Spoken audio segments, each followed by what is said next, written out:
बहू के हाथ। घर की बहू शीना को इस बात का बड़ा घमंड था कि जिस काम में वो हाथ डालती थी वो काम अच्छा हो ही जाता है। शीना की हर बात में हाथ का इस्तेमाल जरूर होता था।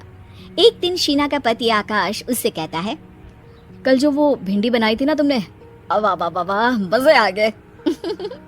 मैंने अपने हाथों से बनाई थी। मेरे हाथों में वैसे भी जादू है, जिस चीज को छू लेती हूँ सोना बन जाती है। अब ये थोड़ा ज्यादा हो रहा है। मतलब अगर हर चीज को छू के सोना ही बना देती हो तुम, तो हमारे नाम के पीछे भी अंबानी ही लगा देते हम। चुप रहो, मुंह पे हाथ रख लो, कुछ भी बोलते रहते हो। शीना की सास बगिया से पूजा के लिए फूल चुन रही थी। सुंदर, अति सुंदर, कितने प्यारे गुलाब के फूल हैं। भगवान जी खुश हो जाएंगे।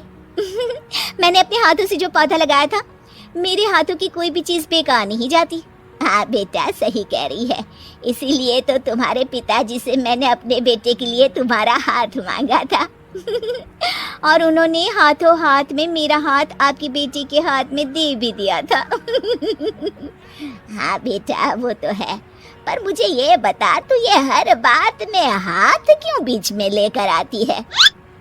माँ जी, पंडित जी ने हाथ मेरा देखकर नैनीताल में कहा था कि मेरे हाथ जगन्नाथ हैं।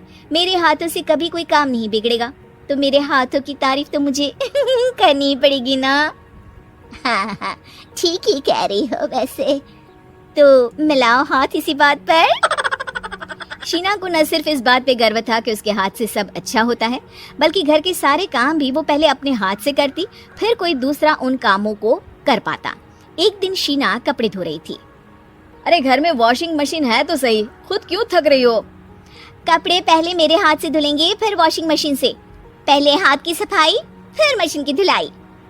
अगर आज डाकू गब्बर सिंह होता ना, तो वो ये हाथ मुझे दे दे ठाकुर, तुमसे जरूर कहता, और मैं तो दिलवा भी देता तुम्हारे हाथ। हर एक काम में हाथ बटाओ, ज्यादा जुबान न चलाओ, वरना दूंगी एक उल्टे हाथ से। क्या दोगी? कपड़े दूंगी, लो निचोड़ो। ऐसे ही एक दिन, अरे बहू, ये सोफे पर चढ़कर हाथ से पंखा क्यों घुमा रही हो? माँ जी, क्योंकि मेरे हाथ से घूमेगा तो ज्यादा अच्छे से हवा देगा। अरे बेटा, फिर तो तुम गाड़ी का पहिया भी हाथ से घुमा के मायके जाया करो।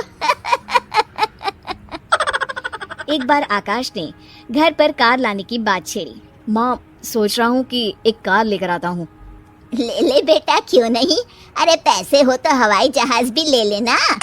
हाँ, पैसा तो हाथ का मेल है, ले लेते हैं। इस हाथ पैसे देंगे, उस हाथ कार ले लेंगे।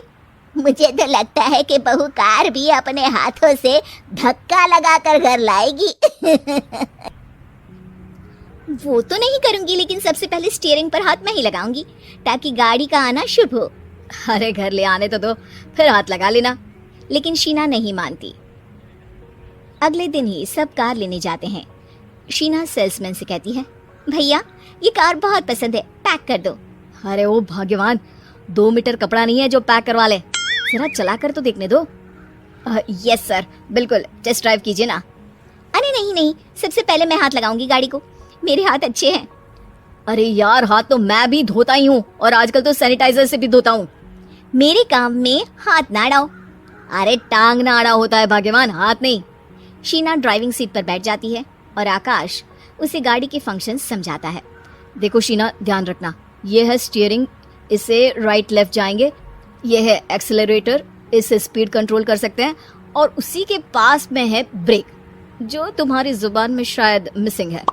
ठीक है, ज्यादा भी सिखाने की जरूरत नहीं है। मेरी माँ तो कहती है कि मैं अगर अपनी शुभ हाथ लगा दूं तो जग घूम जाए, तो ये स्टीयरिंग क्या चीज है?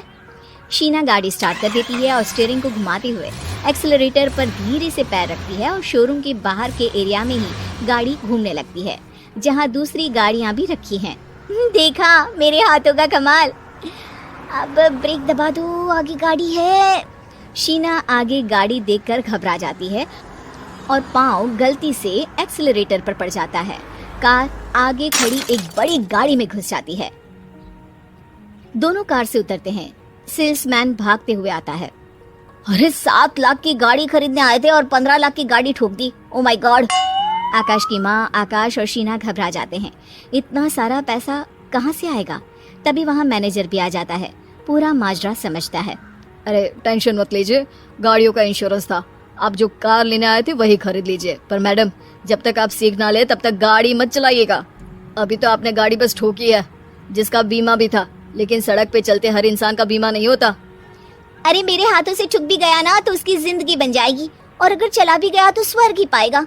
मैनेजर साहब, मेरे हाथ में कोई दिक्कत नहीं है, वो तो बस पाँव गलत जगह पर चला गया था। शीना की बात सुनकर आकाश अपना सर पीटता है और उसकी सास अपने हाथ से खुद का मुंह छिपा लेती है और मैनेजर हाथ जोड़कर माफी मांग लेता है।